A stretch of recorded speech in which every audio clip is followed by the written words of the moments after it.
Type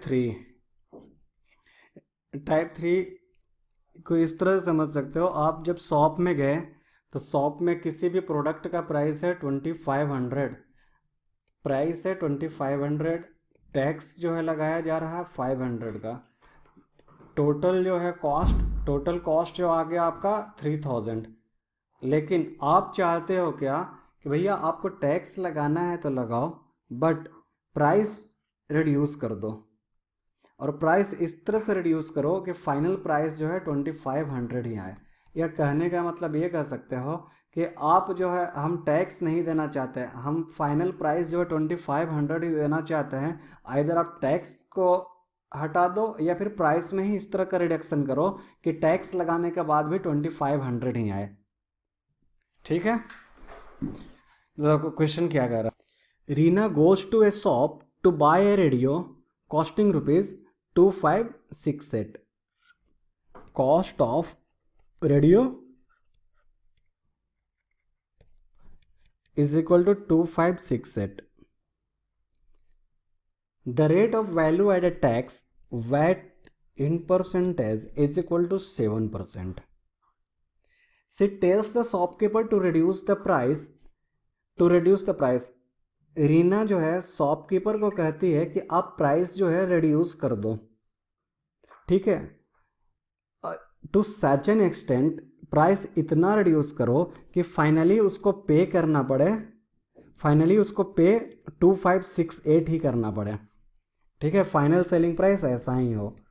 तो suppose करो कि reduced amount is equal to ₹X, ये हम लोग एज्यूम करते हैं, लेट करते हैं। तो अकॉर्डिंग टू क्वेश्चन हम लोग 2568 से रिड्यूस कर दिया ₹X। ठीक है, ये हमारा हो गया कॉस्ट प्राइस अब रेडियो का। इसी पर अब टैक्स लगेगा 7/100, टैक्स जो है अब इसी प्राइस पर लगेगा, is equal to 2568 minus X। ठीक है, और ये किसके इक्विवेलेंट होना चाहिए, इस सेलिंग प्राइस के इक्विवेलेंट होना चाहिए। तो इसमें रीना ये कह रही है कि प्राइस में रिडक्शन होना चाहिए, ये नहीं कह रही है कि टैक्स ही हटा देना। टैक्स तो लगेगा, क्वेश्चन में दिया हुआ है टैक्स तो लगना है, बस प्राइस में रिडक्शन करना है। प्राइस में कितना रिडक्शन करना है, तो ₹X हम रिड्यूस कर दिए। अब टैक्स जो है किस अमाउंट पर लगेगा, price after reduction of ₹X, इसलिए इसी पे प्राइस पे ही टैक्स लगा। और ये टैक्स और प्राइस दोनों मिलाकर कितना अमाउंट पे करना है रीना को, 2568। अब इसको सॉल्व आउट करोगे आप, 2568 minus X plus 7/100, 2568 minus X is equal to 2568। ये प्लस में है, ये प्लस में है, इसलिए इसको कैंसिल आउट भी कर सकते हैं। अब x, इस x को अगर इस साइड ले आएंगे तो क्या आएगा, 7/100 इंटू 2568 माइनस 7x/100। ये x को इस साइड लाए हैं पॉजिटिव में, अब ये इसको इस साइड लाएंगे तो ये प्लस में आ जाएगा, ये खत्म हो जाएगा, यानी क्या आएगा, 7x/100 is equal to 7 into 2568 by 100, this 100 cancel out. इसको सॉल्व आउट करोगे तो आपको x इज इक्वल टू ₹160 आ जाएगा। ये रिड्यूस्ड अमाउंट है। इसका आप सेकंड मेथड देखो, आप सेकंड मेथड जो आपके बुक में भी दिया हुआ है, let the amount be ₹X। अब वैट जो है, वैट 7% इंक्लूड किया गया है, तो वैट 7% इंक्लूड किया गया, तो सेलिंग प्राइस 107%, या फिर X/100 इंटू 7, और सॉरी 7% यानी 7/100 into cost price X, 7/100 X। Final net selling price क्या आ जाएगा, X plus 7/100X is equal to 107X/100। According to question क्या कह रहा कि ये अमाउंट जो है किसके इक्विवेलेंट होना चाहिए, 2568 के इक्विवेलेंट होना चाहिए, मतलब ये रिड्यूस्ड अमाउंट के इक्विवेलेंट ही होना चाहिए। तो इसको हम लोग सॉल्व करेंगे तो x is equal to 2568 into 100 upon 107 is equal to ₹2400। इसका मतलब क्या रहा कि सेलिंग प्राइस, ये जो सेलिंग प्राइस आया वो हमारा 2400 आया। हमारा जो है कॉस्टिंग जो है यानी शॉपकीपर का जो सेलिंग प्राइस था वो 2568 है। तो अमाउंट को कितना रिड्यूस करना चाहिए हमें, 861 ₹168 हम अगर रिड्यूस कर देते हैं तो हमारा जो है प्राइस 2568 के इक्विवेलेंट आ जाएगा। ठीक है, इस पर अगर टैक्स लगाएंगे तो किस पर, 2400 पर टैक्स लगाएंगे तो हमारा आंसर आ जाएगा। डिस्काउंट का क्वेश्चन सही है। डिस्काउंट का क्वेश्चन मैं आपको बता चुका हूं कि अगर आपका मार्क प्राइस दिया हुआ है और डिस्काउंट दिया हुआ है तो दोनों का माइनस करके सेलिंग प्राइस आएगा।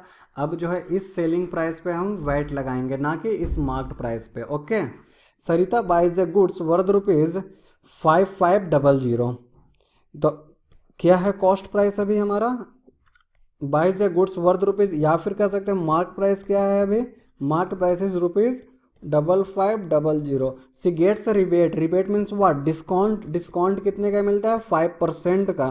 तो डिस्काउंट अमाउंट कितना हो गया, discount amount is equal to 5% on marked price, on marked price. This is equal to 55 into 5, 5525, 5525, 275 is your discount amount.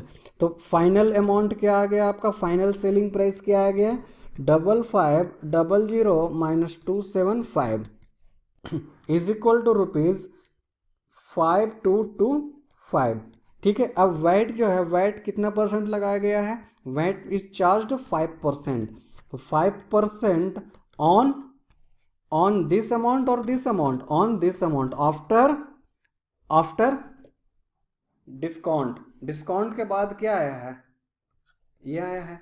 तो after discount 5225, this is equal to, this is when you will solve it, it will come around, this is equal to ₹261.25।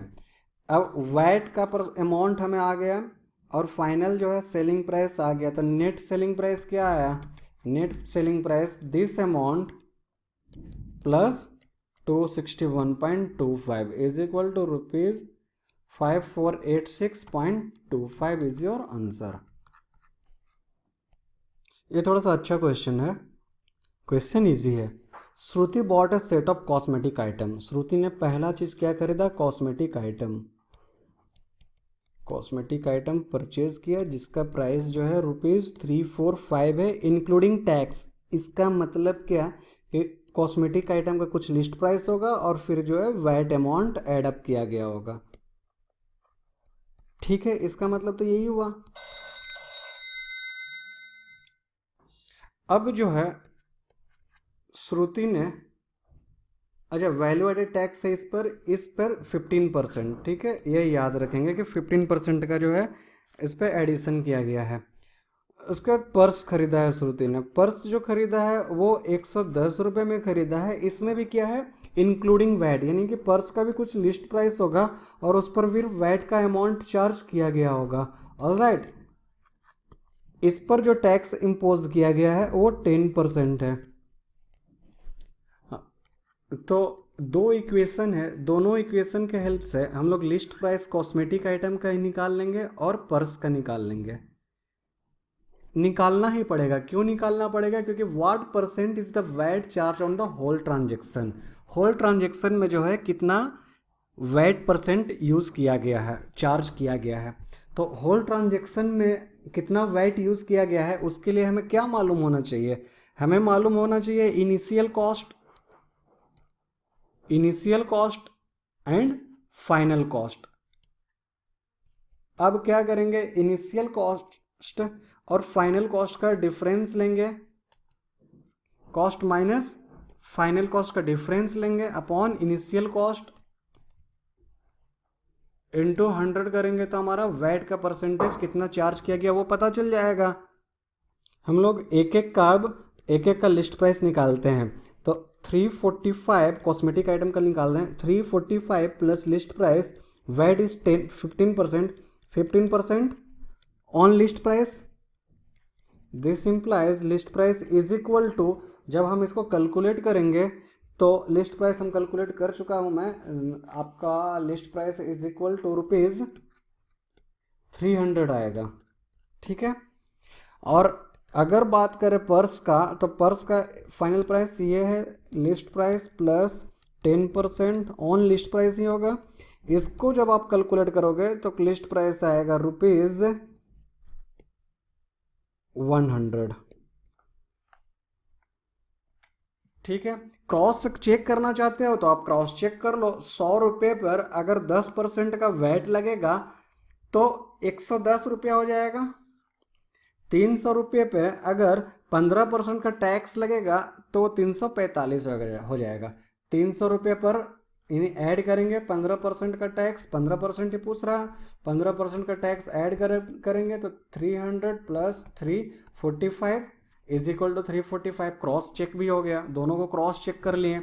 अब जो है हमारा दोनों का जो list price जब add up करेंगे, लिस्ट प्राइस 1 और लिस्ट प्राइस 2, तो ₹400 आ रहा। बट हम सेल कितने के कर रहे हैं, ये हमारा कॉस्ट प्राइस है या फिर selling price for the customer point of view. लेकिन सेल कितने में कर रहा, 345 प्लस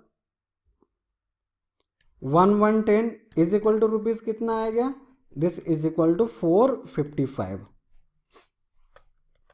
तो हम कितना ज्यादा में बेच रहे हैं, हम अमाउंट मोर इज 455 माइनस 455, यानी ये 55 रुपीज़ क्या है, ये टैक्स हम लोग लगाया, वैट लगाए हैं 55 रुपीज़।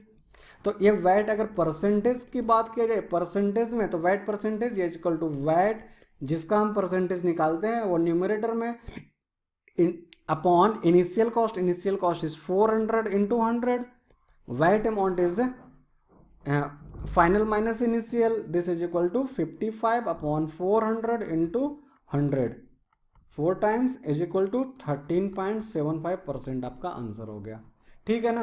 अब देखो कंफ्यूजन क्या होता है आपको, अब ये सेंटेंस पढ़ते आपको समझ में ही नहीं आता कि हमें करना क्या है। लास्ट का सेंटेंस आप पढ़ते आप कंफ्यूज रहते कि हमें करना क्या है। बस जैसे ही आपका जो है अंडरस्टैंडिंग हुआ कि अच्छा वैट कितना एक्स्ट्रा डाला गया, वैट कितना एक्स्ट्रा इम्पोज किया गया, तो वैट परसेंट एक्स्ट्रा इम्पोज का फॉर्मूला क्या है, वैट अपॉन जो हमारा इनिशियल कॉस्ट रहेगा इंटू 100।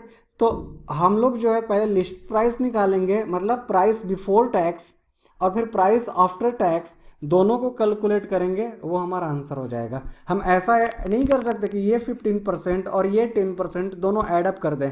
क्यों नहीं एडअप कर सकते, क्योंकि ये 15% 345 पर है, अगर ये 10% भी 345 पर रहता तो दोनों एडअप होता, लेकिन यहाँ पर ये अमाउंट 345 पर है, यहाँ 1110 पर है, दोनों अमाउंट अलग अलग है तो दोनों का वैल्यू अलग होगा, इसलिए दोनों को परसेंट को हम एडअप नहीं कर सकते। दोनों परसेंट तभी एडअप होता है जब हमारा क्वांटिटी ये क्वांटिटी सेम हो। ठीक है। I hope you understand the classes and enjoying it. Thanks a lot. Thank you.